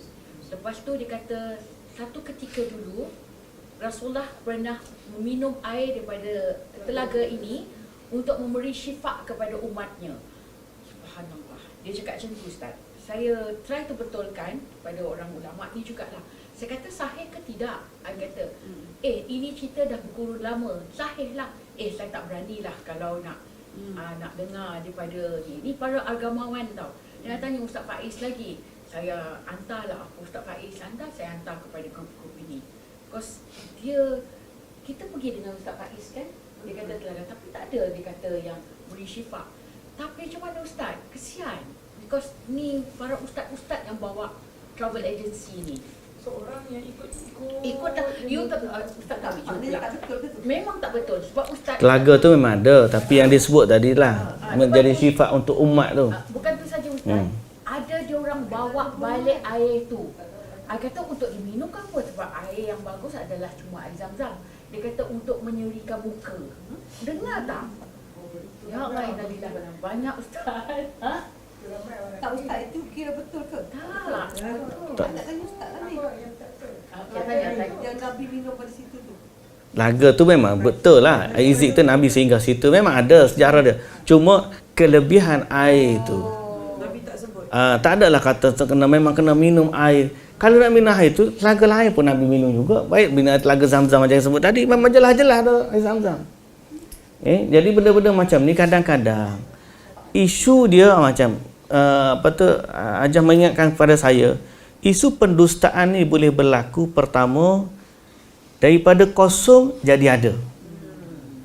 Pendustaan juga boleh berlaku pada benda yang dah ada lalu ditokok tambah. Ditokok tambah. Telaga tu memang ada. Tapi kalau contoh kalau kita kata isu tadi capal. Memang Nabi pakai capal. Tapi kalau capal tu ori betul capal Nabi, kita pun nak. Tapi sekarang ni isu dia ialah dia bukan lagi yang original punya capal. Dia adalah satu sifat. Kalau macam tak ada seorang syekh kata, kalau gitu baik lukis gambar unta. Kita pakai baju camel, apa ni? Camel ni koswat Nabi naik unta. Baju contohlah brand camel kan. Lepas ni tak pakai dah brand-brand ke apa kita dah pakai LV ke apa semua tak pakai dah. Pakai brand kamera tu. Pasal apa ni? Pasal gambar unta. Nabi kan dulu naik unta. Boleh tak kita buat benda-benda tu? Tak boleh, tak masuk akal. Betul tak? Sebab kalau kita nak guna gambar, baik kita guna gambar unta. Selain daripada gambar roti. Nabi makan roti, kita buat gambar roti. Nabi naik unta, kita buat gambar unta. Nabi buat berapa lagi? Ada gambar syafal juga dekat masjid tu, Ustaz. Itu betul letak dekat depan. Ya, kita tahulah benda tu. Tapi saya kata, benda ni sebenarnya, dan kalau kita perhati, sorry to say, tapi sebenarnya fenomena capal ni baru je. Zaman dulu tak ada. Zaman dulu, dan kalau kita pergi ke Mekah dan Madinah pun kita tak akan nampak fenomena ni. Kat Malaysia je ke? Kat Malaysia banyak, Indonesia banyak. Siapa yang bawa fenomena capai ni? Adalah kumpulan dia. Malah kita nak sebut acak-acak pun, tapi kan bukan daripada asal sunnah Nabi lah. Ada pihak-pihak yang mana dia kadang-kadang orang nak guna kepentingan Nabi. Macam tadi lah, dia nak guna kepentingan, lalu dia jadikan satu simbol seolah-olah itu simbol cinta Nabi. Jadi siapa sayang pada Nabi kena ada simbol. Simbol kita sayang pada Nabi ni sebenarnya apa? Kalau saya tanya, Nabi, Allah Ta'ala sebut dalam Quran, Qul in kuntum tuhibbunallaha fattabi'uni. Kalau kamu betul cinta kepada Allah, ikutlah aku. Jadi simbol kecintaan kepada Nabi adalah ikut sunnah dia. Sahabat-sahabat Nabi kalau semayang, dia akan kata, akulah orang yang paling sama salatnya dengan Nabi. Kalau Nabi wuduk, akulah orang paling ambil wuduk sama dengan Nabi. Kalau dia buat macam-macam ni, dia kata, aku sangat gembira sebab Nabi. Pagi tadi saya baca dalam tafsir, Ibnu Mas'ud radhiyallahu anhu pernah ditanya tentang seorang wanita yang bercerai mati. Suami dia mati, tapi dia belum disentuh suami. Tak sempat bersama. Tapi cerai mati. Kalau cerai hidup, tak sempat bersama, kita tahu tak ada iddah dia. Dah, lepas cerai, esok dia nak kahwin lagi pun boleh. Pasal dia cerai hidup. Itu kalau tak sebab bersama, Ustaz? Tak sebab bersama. Kalau sebab bersama, ada iddah. Ada iddah. Dia Ada. mati dalam kahwin ke? Mati dalam kahwin. Dia kahwin, tak sempat bersama, mati. Kalau dia bersama dah, kalau dia bersama, dia wanita ni kan iddah dia panjang pula, masuk bab iddah pula ni. Iddah ni 3 kategori. Kategori pertama, cerai hidup. Iddah dia 3 kali suci. Yang kedua, cerai mati. Iddah dia 4 bulan 10 hari. Yang ketiga, wanita hamil yang diceraikan, sama ada mati ataupun hidup. Iddah dia sampai bersalin. Sampai bersalin dan darah kering, darah nifas kering. Ayalah. Sampai bersalin tu dah boleh dah. Tapi takkan nak kahwin masa tu. Dah, bersalin tu habislah iddah dia. Dia pun tunggu sampai habis nifas, kemudian dia boleh. Satu lagi yang kategori yang tak ada ni, wanita, dalam Quran sebut wanita yang kahwin tak pernah disentuh. Cerai hidup, tak ada iddah. Bebas. Satu lagi, wanita yang tak sentuh tapi cerai mati. 4 bulan 10 hari. Bila cerai mati, orang tanya Abdullah ibn Mas'ud, dia kata benda ni dia pun tak jumpa, tapi setelah dia melihat ijtihad dia masa tu, dia memutuskan wanita ni pertama dia dapat full mas kahwin. Pasal suami dia mati, jadi mas kahwin yang nak bagi kat dia tak kena hantar balik walaupun tak bersama, dia dapat full mas kahwin dia. Dia pun dapat hak pusaka dia walaupun tak pernah bersama. Dan dalam masa yang pertama dia kena iddah 4 bulan 10 hari walaupun tak pernah disentuh. Kerana hikmat daripada iddah ni ada 2. Pertama, menyucikan rahim, nak pastikan zuriat suami dia dulu tak ada dah bersih dalam rahim dia, barulah dia kahwin dengan seorang yang baru. Yang kedua, fungsi dia adalah menyatakan kesedihan terhadap kehilangan suami. Maka dalam berkabung. Maka dalam bab ni, hak tu, walaupun Abdullah bin Mas'ud kata, kalau aku betul pada fatwa ni, ia daripada Allah. Kalau aku tak betul, daripada syaitan, kata dia. Bangun seorang sahabat, nama dia Mi'qal bin Yasar Al-Ashja'i. Bila dia bangun, dia kata, aku pernah mendengar Rasulullah sallallahu alaihi wasallam memberikan jawapan seperti ini apabila ditanya dalam masalah ni. Dia punya gembira, sangat-sangat gembira. Kerana apa? Gembiranya dia apabila fatwa dia menepati fatwa Nabi. Dari sahabat, mustahil padanya tipu. Sahabat Nabi ni Allah Ta'ala dah pilih. Kita dalam kaedah hadis, semua sahabat Nabi, semua, bukan 10 hak dijamin syurga. Siapa yang nama dia sahabat, syurga. Semua yang nama dia sahabat. Dan semua yang nama sahabat tak akan dusta atas Nabi. Ramai. Ratus ribu. Beratus ribu. Kullan wa'adallahu al-husna. Allah Ta'ala sebut. Semuanya Allah Ta'ala jamin. Cuma hak Nabi sebut satu-satu tu lebih istimewa daripada yang lain. Jadi berbalik kepada soalan tadi, dia tak tipu lah. Sahabat Nabi ni semuanya tak tipu. Kalau benda ni orang panggil dia ni sahabat, orang tak akan kata dia. Dalam disiplin hadis, bila kita cek rawi A, rawi B, rawi C, rawi D, sampailah sahabat Nabi. Sahabat ni orang tak cek dah. Hanya perlu cek betul atau tidak dia sahabat Nabi. Kalau cek dia ni sahabat Nabi, confirm, tak ada masalah. Melainkan kita cek-cek dia bukan sahabat. Oh, ni kena cek balik. Dia bukan sahabat, kena cek balik. Ada orang, dia ada satu kitab Al-Usdul Ghabah fi Ma'rifatis Sahabah. Ada ulama-ulama hadis dah senaraikan semua sahabat-sahabat Nabi. Kita ni nak tahu masyhur Abu Hurairah, Abdullah bin Umar, Abdullah bin Mas'ud, Abdullah bin Abbas. Tapi ramai lagi sahabat-sahabat Nabi yang kita tahu, tapi ada ulama dah himpunkan sahabat-sahabat ni. Ustaz, saya nak tanya yang pasal capal-capal tu kan, Ustaz kata dia buat keychain lah apa semua tu. Macam ada gambar lagi tu kan. Itu tak betul. Okey. Jadi boleh ke jatuh pada syirik kalau macam tu?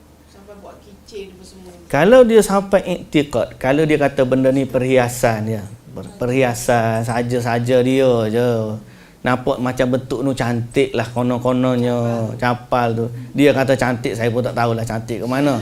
Tapi kalau dia kata tu sekadar tu menjadikan perhiasan, kita kata benda ni tidak ada asalnya dalam agama yang patut ditinggalkan. Tapi kalau sampai ke satu tahap dia mengiktiqad bahawa capal tu memberikan kebaikan kepada dia, manfaat atau mudarat, yang tu bahaya fitnah dia. Dia dah jadi macam ni lah. Saya suka nak kata, kalau salah lah, tapi nak kata orang Kristian, let's say lah, dia ambil cross sebagai simbol Kristian. Why?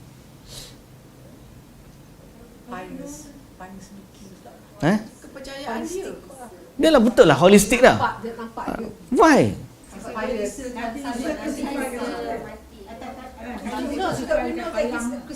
Okey, asal dia adalah Jesus. Asal dia.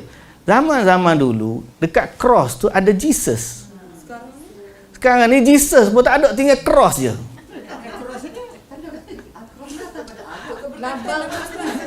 Mana Jesusnya? Betul tak? Asal kalau duduk ke church dulu, dekat cross tu ada Jesus. Ada hak tu tergantung lagu tu. Walaupun kita kata tu bukan Nabi Isa lah ikut akidah kita. Asalnya adalah Jesus.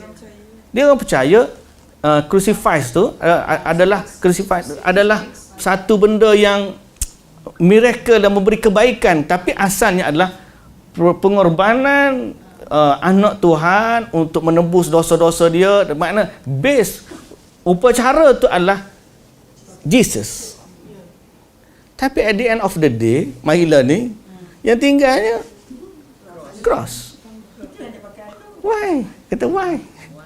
Simbol It's just a symbol bagi dia orang. Ya, dia dah jadikan satu simbol. Akhir sekali lah ni, bila jadi orang takut kena sihir, tunjuk cross. Why? Baiklah mu sebut nama Jesus. Kalau lah betul lah mu minta dah. Macam kita lah. Baiklah kita baca Quran tu. Dah, kalau kita nak kata benda tu, contohlah kita kata ada orang ni buku Quran, tunjuk Quran. Ni tunjuk. Baiklah mu baca. Bismillah aja ayat kursi dan sebagainya. kawan saya ada Dia tunjuk chapel tu. takut dengan setan. Eh? Yasin. Oh betul ada lagu tu. Saya bagi contoh je, rupanya ada sungguh. Ya. La ilaha illallah. Dia kena gangguan setan. Dia tak tahu. Dia- Dia ambil surat Yasin, dia tunjuk Yasin. Allahu Akbar. Ustaz, Baik. saya tanya sikit. Betul ke ada sunnah Nabi Zat yang sebelum makan dia makan buah? Start with buah dulu. Tak ada. Tak ada. Yang campur daging dengan laut, makanan laut. Makanan laut. Tak ada juga. Lepas tu Ustaz, sorry, saya nampak kat highway ada Ustaz Elias ni dia dia jual barang, lepas tu dia letak sunnah. Lepas tu adakah perkataan sunnah macam tu dah kira dosa ke tidak? Macam I don't know was it Pemakanan sunnah. is makanan. Baru nampak semalam. Apa dia makanan tu? I lupa. I tengok Drunah je. Tapi I tengok muka dia. Dia buat macam ni, lepas tu dia letak sunnah. Dia jual madu kot. Is it madu or tea or what? So is it kira jatuh dosa ke tidak? Apabila dia sebut sunnah. Dia betul Ustaz, betul. Banyak juga orang Wallahu alam lah, payah juga nak sebut tu. Tapi sebenarnya macam lah, kalau kita dia panggil ada tibun nabawi, perubatan cara Nabi, maknanya adalah bab pemakanan dia tu. Tapi itu kita panggil rawatan secara perawatan secara tibun nabawi, mengikut kaedah yang Nabi buat. Tapi pemakanan sunnah yang dijenamakan macam hari ni dicampur tujuh benda dia jadi satu apa tu? Minyak ke minuman, jus, pemakanan sunnah. Benda tu Nabi pun tak buat macam tu. tak boleh. Tak boleh. Tak payah gunalah pakai benda ni kata. Maksud saya adakah jatuh boleh ke tidak hukum dia bagi orang yang popular ni bila gunakan dia tak cakap Rasulullah SAW, saya tak nampak. Saya nampak dia kata sunnah. Perkataan. Tapi bila umumnya sunnah tu orang akan anggap benda ni daripada Nabi lah. Ya. Sebab tu saya kata tadi sebaiknya kita sangat hati-hati dalam istilah-istilah ni. Kalau kita nak guna hadis pun, kita tak guna semua hadis. Hadis tu is equal to sunnah lah kan. Benda ni kita buat satu perkataan bawah tu hadis. Cukup macam tu pun dah boleh berdusta dah atas nama Nabi.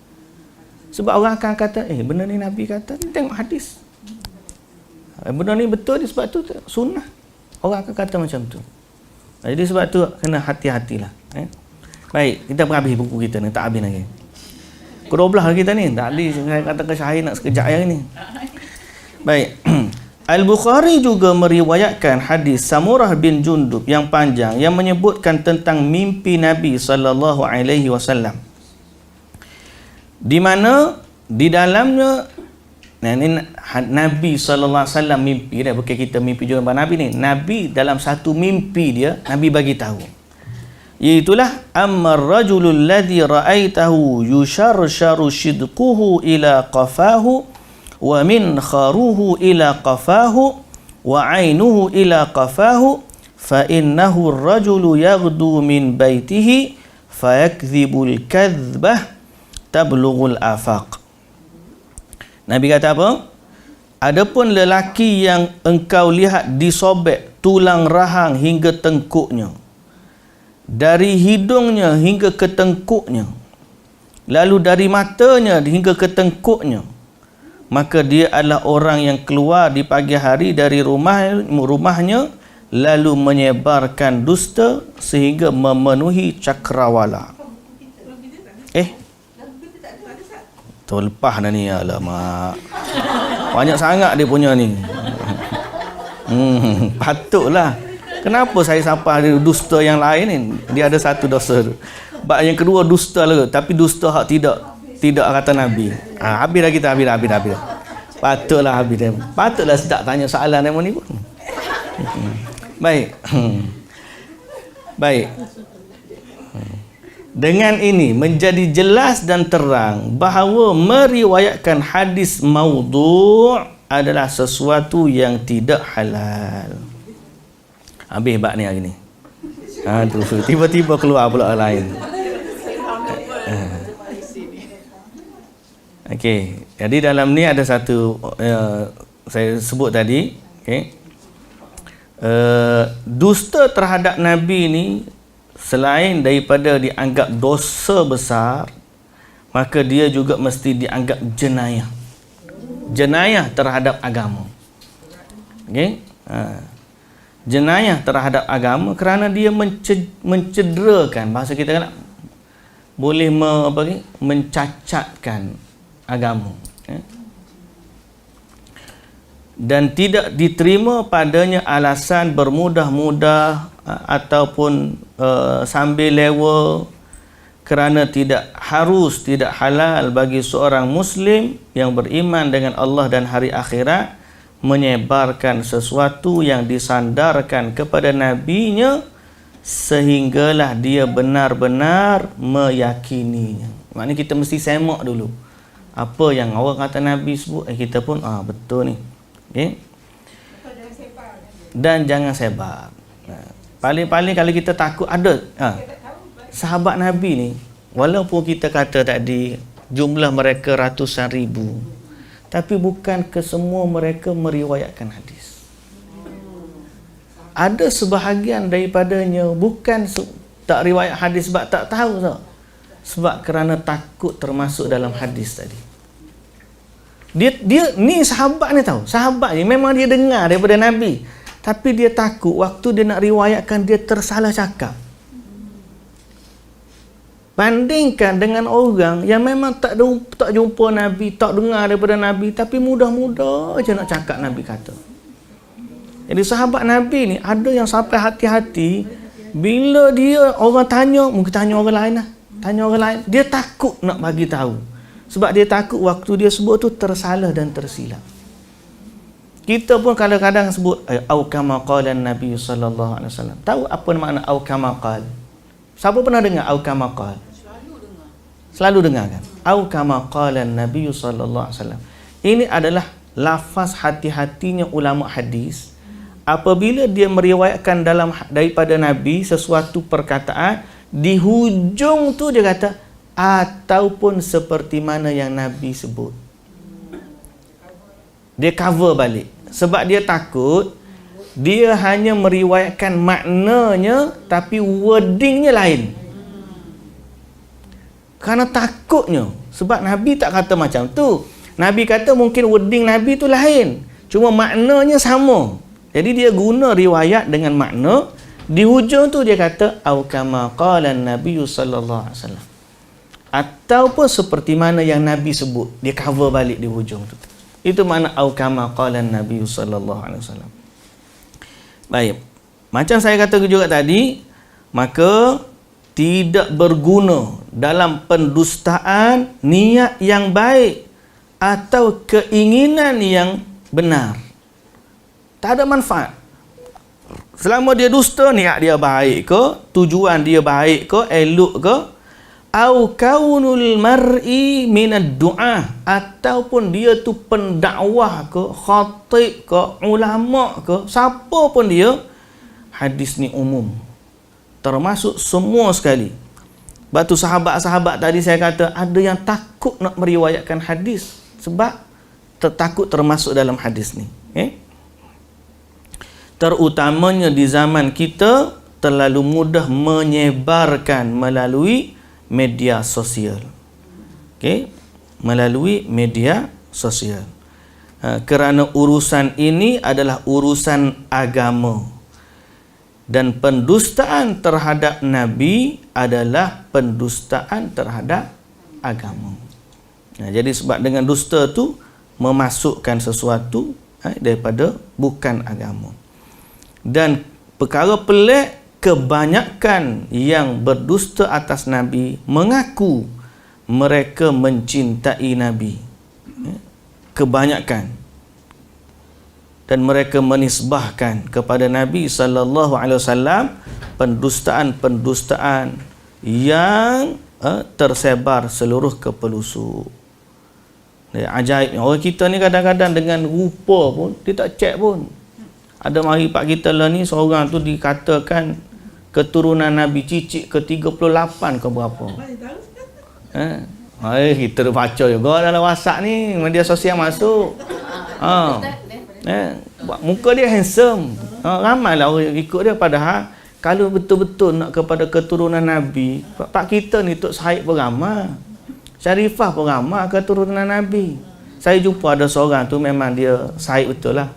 Dia kata bila kita sebut macam ni dia pun kata malu Ustaz.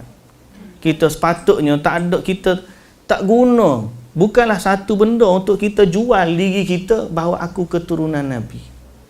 Tak ada. Orang yang betul-betul nak bangga dengan Nabi ni adalah orang yang ikut ajaran Nabi, mengamalkan.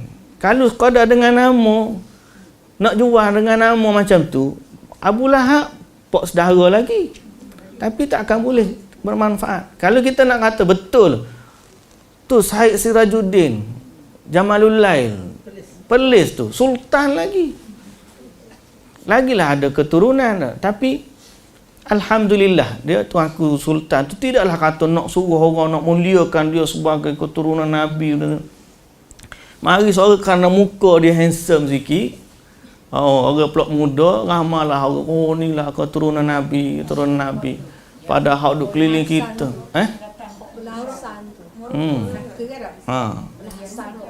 Tahulah dia katalah belahasannya.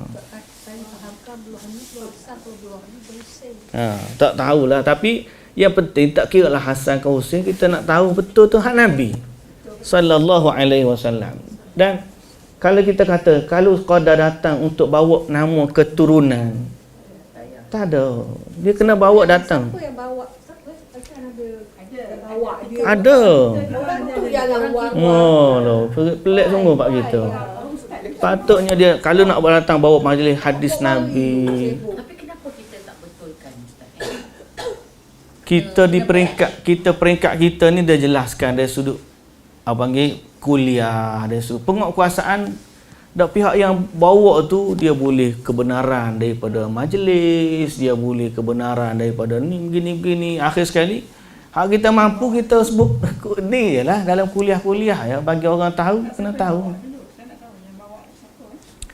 Adalah dia punya follower dia tu. Ada orang kuat juga, orang politik. Siapa yang bawa? Tak tahulah saya Saya tu. dekat Sarawak hari tu Ustaz, yang Habib yang kuning tu. Dekat Sarawak ni, ya Allah Ustaz, beribu-ribu orang dekat mana? Dekat airport. Putih aja airport. I'm talking the real fact. Putih aja semua. Lepas tu orang kena ambil gambar dia dekat dalam kapal terbang, dia tengah ambil beg ni. Sampai orang boleh kata, dia sujud kat kaki dia Ustaz. Allahu Akbar. Ya, yalah dekat kucing Ustaz. Itu Sorry, ambil baju dia. bahaya sebab tu dia kata sampai peringkat sujud, sampai peringkat macam-macam tu.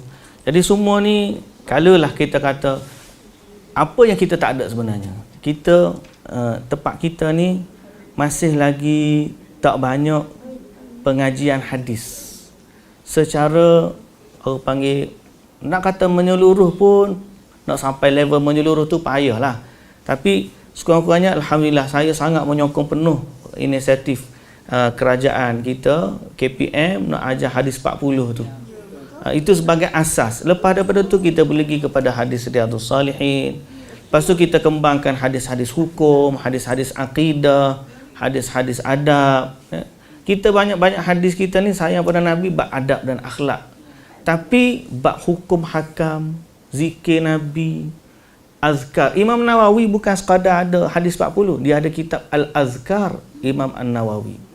Al-Azkar tu dia berusaha mengumpulkan hadis-hadis yang berkait dengan zikir-zikir. Yang tu pun patut kita ketengahkan juga supaya tak timbul zikir-zikir pelik. Kita nak belajar belajar tu Ustaz. Tapi dah tak continue dah. Tak habis. Dia Belajar separuh. tak baru you tak online ke? Sebab dia dah Once in a while. sebab dia dah tak buat fizikal lagi, dia dah buat online. Ustaz Dr. Rushdi. Tapi baguslah selama kita dalam belajar. Tak kira kalau kita boleh belajar tak banyak pun, kalau kita zikir pagi petang, kita boleh buat zikir Hisnul Muslim, benda-benda macam tu. Tapi bab-bab tu juga dia mengajar Al-Azkar ada terpenat juga. Tak apalah. Manusia ni kurang, saya selalu tekankan soal manhaj. Kalau kita perasan apa maksud manhaj? Manhaj ni adalah cara kita mengambil agama. Manhaj ni, selama kita ada manhaj, kurang-kurangnya kita selamat. Manhaj maknanya kita mengambil panduan daripada Al-Quran dan juga As-Sunnah. Boleh jadi waktu kita ambil sunnah tu, rupa-rupanya hadis tu dhaif. Rupa-rupanya hadis tu mungkin ada hadis yang lebih sahih daripada tu, yang lebih afdal. Tapi sekurang-kurangnya kita mencintai apa yang Nabi SAW buat lebih daripada orang lain. Sehingga bila kita kata, oh ni orang ni buat ni, tiba-tiba kata, hak ni Nabi buat ni, takkan kita nak tinggal hak Nabi buat. Dan kan bila kita kata, ni hak Nabi buat ni, tidak ada yang lebih kita nak buat dalam hidup berbanding hak Nabi sallallahu alaihi wasallam buat. Soal banyak mana kita tahu hak Nabi buat tu nombor 2. Mungkin kita tahu 50% daripada hadis Nabi, banyak dah tu. Atau kita tahu 10 hadis je. Okey, selama kita tahu hadis, kita beramal dengannya, mana kita berada di atas manhaj, cara beragama yang benar. Jangan kita kata sampai ke satu tahap orang bawa kepada kita hadis Nabi, biarlah lantak kalah tu hadis-hadis Nabi, aku nak buat hal ni. Yang tu dah lari dah. Okey, sekurang-kurangnya manhaj kita tu manhaj ahli sunnah. Makna ahli sunnah ialah orang yang berpegang dengan hadis Nabi. Zaman saya pergi belajar dulu, asal dulu memang kita anggap macam kita dah buat banyak. Sebab saya dulu belajar pun, saya pergi Madinah dulu, memang dah hafiz Quran. Lepas tu kita dah banyak dah buku-buku juga kita belajar zaman kita setara budak kita dululah. Bukan kata banyak tu banyak, terlalu banyak tak, cumanya adalah benda-benda yang kita buat tu. Tapi sampai di sana, bila kita sampai di Madinah, isu dia kita berdepan dengan hadis Nabi. Ni hadis kata macam ni, hadis. Takkanlah sampai satu tahap kita nak ignore hadis. Setiap orang mukmin bila sampai kepada hadis Nabi, secara automatik dia akan jadi Nabi kata, mesti tunduk. Kekurangan kita ialah hadis tu yang tak sampai kepada masyarakat. So kena banyakkan lagi kempen hadis-hadis bagaimana yang kita sebut hari ni, kempen biar hadis tu sampai kepada masyarakat. Macam Datin sebut tadi, nak share hadis man kadzaba alayya muta'ammidan falyatabawa maq'adahu minan nar. Ada saudara saya tu selalu bagi hadis palsu. Bila saya cakap dia marah dengan saya sampai dia nak keluar pada grup. Sekarang ni saya nak bagi hadis tu. Tak ada siapa yang ni tak sedia tempat. Memang kena sampaikanlah daripada Nabi supaya Ustaz, yang Ustaz sebut tadi adalah manhaj ahli hadis. Yang banyak dalam FB yang pergaduhan antara Salman Ali dengan Noderus. Noderus ahli kalam tu apa Ustaz? Ahli kalam, adakah kita perlu belajar? Because it's so complicated. Kenapa dia perlu berdebat pasal ahli kalam dengan ma'ash ahli hadis? Kalau kalam kejap boleh tak sikit je Ustaz. Sikit. Noderus tu, adakah dia boleh Ustaz Noderus tu, adakah dia boleh didengar ke tidak, sebab Rozaini ajak dia sebenarnya kalau saya suka ambil pendekatan kita bina punya prinsip asas kita dulu. Watak boleh berbeza. Hari ni datang watak A, esok datang watak B, watak C. Figura ni boleh berubah. Tapi asas kita mesti, prinsip kita mesti jelas. So, apa yang prinsip kita jelas tadi? Prinsip kita ialah kita nak ambil ilmu daripada Al-Quran dan juga hadis Nabi. Siapa pun yang datang kepada kita, dia bawa Al-Quran, dia bawa hadis Nabi, kita akan ikut. Sebab bukan ikut dia, ikut hadis Nabi. Dan kalau huraian dia bertepatan dengan huraian para sahabat, bertepatan dengan huraian ulama-ulama Islam yang benar, kita ambilkan, kita terima. Okey? Huraian mengikut kefahaman para salafus salih, sahabat-sahabat dan juga tabi'in. Itu manhaj kita. Adapun ahlul kalam. Ahlul kalam ni siapa pun, whoever dia punya figura. Bila dia datang, dia bukan bawa hujah Quran, dia bawa bukan hujah. Dia bawa perkataan-perkataan yang logik akal macam ni. Kita fikir macam ni, kalau kelaziman macam ni. Macam ahli kalam lah saya sebut tadi. Apa isu pada ahli kalam secara ringkas? Semua kita ni tak tahu berlaku apa dia ahli kalam. Kalau sebenarnya tak tahu tu lebih baik daripada tahu. Yang kita tahu, Quran dengan sunnah tu lebih afdal. Cuma oleh kerana saya dah bertanya dan benda ni dah berlaku daripada masyarakat, kalau kita tak bagi tahu pun orang akan search juga benda tu kan. Ilmu kalam ni adalah asal usul dia pada ilmu logik akal. Nama dia dalam bahasa Arab, kalam ni ilmu yang bercakap-cakap. Ilmu kerana mereka suka bercakap, berdebat, berhujah. Dan asal usulnya disebut datang daripada Yunan, Greek. Sebab tu dalam perbahasan dia akan guna Aristotle, Socrates, Plato. Kita panggil ilmu falsafah, filosofi. Asalnya ilmu filosofi ni dia nak kaji tentang penakkulan akal, minda, melihat sesuatu, mengetahui sesuatu. Lepas tu sampai ke tahap dia bawa kepada menakul tentang Tuhan. Tuhan ni ada, wujudnya macam mana, begini sifatnya, dia punya keesaan dia dan sebagainya. Macam mana? Lagi kemudian dia bawa hukum ini, perbahasan ni dibawa untuk memahami agama Islam. Akhir sekali bila sampai ke satu tahap orang tanya tentang Allah, dia kena faham Allah ni kita nak faham macam mana, logik dia macam mana. Akhir sekali dia memahami tentang Tuhan berdasarkan logik akal. Sedangkan sahabat-sahabat dulu, sahabat-sahabat zaman Nabi dulu, mereka bila datang sesuatu wahyu, saya sebut wahyu.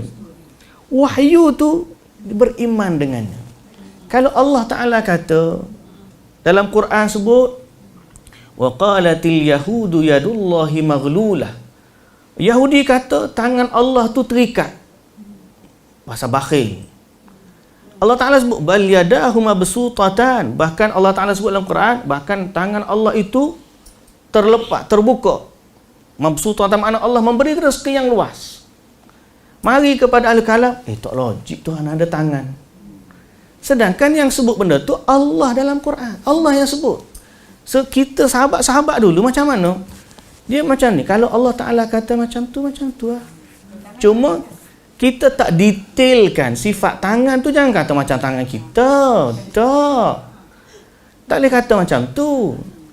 Nah, ada duduk fikir pula Allah Ta'ala turun ke langit dunia. Lepas tu Allah Ta'ala duduk di Arash. Lepas tu macam mana kalau Allah Ta'ala turun ke langit dunia, siapa yang tinggal di Arash? Tak boleh fikir macam tu. Sebab itu adalah kaedah manusia, makhluk. Allah ni kalau dia kata dia turun lah. Jangan tanya tinggal siapa situ, ada siapa sini. Jangan tanya. Kalau Allah Ta'ala kata dia turun lah. Sebab Allah yang kata. Jadi benda tu bila saya kata al-kalam ni dia banyak guna kelaziman akal untuk menakul, untuk memahami sesuatu. Kita ahli sunnah sifat dia sebenarnya lebih kepada menerima. Tak, saya rasa dia lebih pada betul, bukan mencacah. Asal kita sangka baik, saudara sahabat-sahabat kita kadang-kadang tujuan dia baik. Tujuan dia nak memahami ayat, tapi dalam masa yang sama dia tak nak menyamakan Allah dengan sesuatu. Itu tujuan dia. Tapi akhirnya dia bawa kepada sesuatu yang tidak pernah dibuat oleh para sahabat Nabi dulu. Sedangkan kita ada manhaj. Manhaj kita apa? Agama ni yang terbaik adalah hak Nabi ajar kepada sahabat. Dan yang paling benar adalah apa yang difahami oleh para sahabat Nabi radhiyallahu anhum ajma'in. Jadi kalau dah sahabat, macam mana bila datang kepada mereka ayat-ayat macam ni, hadis-hadis macam ni? Sahabat-sahabat dia tak tanya lebih banyak. Ya, kalau budak perempuan dalam hadis dia kata Allah di langit, cukup setakat tu. Lagu mana nak fikir turun, lagu mana naik, lagu mana, yang tu semuanya kaedah yang kita hanya boleh fikir kaedah manusia. Kaedah pada Allah ni kaifiat dia laisa kamitslihi syai'un wa huwas samiul basir. Jadi berbalik kepada isu manhaj tadi, biarlah kita ni berpada dengan apa yang Quran bagi tahu, hadis bagi tahu. Kalau kita tak faham lebih pun, cukuplah kata aku beriman kepada Allah. Dan stop. Lebih kata. Sehingga dalam hadis Nabi kata, kalau tiba-tiba sampai syaitan mari bisik kita, man khalaqallah, siapa yang cipta Allah? Di saat itu Nabi suruh kita berlindung dengan Allah daripada gangguan syaitan. Kemudian kita kata amantu billah, aku beriman kepada Allah. Cukup, stop. Pasal apa? Kalau kita buka ruang tu untuk mari duk fikir syaitan mari. Batu manhaj para sahabat dulu. Mereka, kita ambil yang paling basic, yang paling mudah. Kita tak tahu banyak tak apa, tapi kita beriman kepada Allah dan kita tidak memandai-mandai dalam urusan wahyu. Apa yang wahyu kata kepada kita, sami'na wa ata'na. Kalau kita tak mampu takkul, yang lemah akal kita, bukan wahyu yang salah. Dia kata, kalau Allah Ta'ala kata bal yadahu mabsutatan, contohnya, oh begitulah wahyu kata, aku tak boleh faham ni, bodoh duk kat aku, bodoh, aku tak mampu. Yang betul wahyu tetap wahyu. Itu manhaj yang kita patut kita kata apa, yang selama para sahabat buat macam tu, kita pun nak ikut macam tu. Wallahu ta'ala alam. Semoga Allah Ta'ala merahmati semua alim ulama dan asatidzah kita yang berusaha untuk menyampaikan agama kepada masyarakat. Dan semoga Allah Ta'ala memberi kepada kita taufik dan hidayah kepada apa yang Allah Ta'ala suka dan apa yang Allah redha. Dan Allah bagi juga hidayah bukan kepada kita, pada semua sahabat-sahabat kita, saudara mara kita, jiran tetangga kita, para asatidzah dan ilmuwan kita, para mufti, para alim ulama, para pemimpin, semua orang yang bertanggungjawab menjaga urusan kaum muslimin di tempat kita ni. Semoga Allah Ta'ala bagi hidayah kepada kita semua. Wallahu ta'ala alam. Subhanakallahumma wa bihamdika asyhadu an la ilaha illa anta astaghfiruka wa atubu ilaik. Aqulu qawli hadza wa astaghfirullahal azim li wa lakum. Assalamu alaikum warahmatullahi wabarakatuh.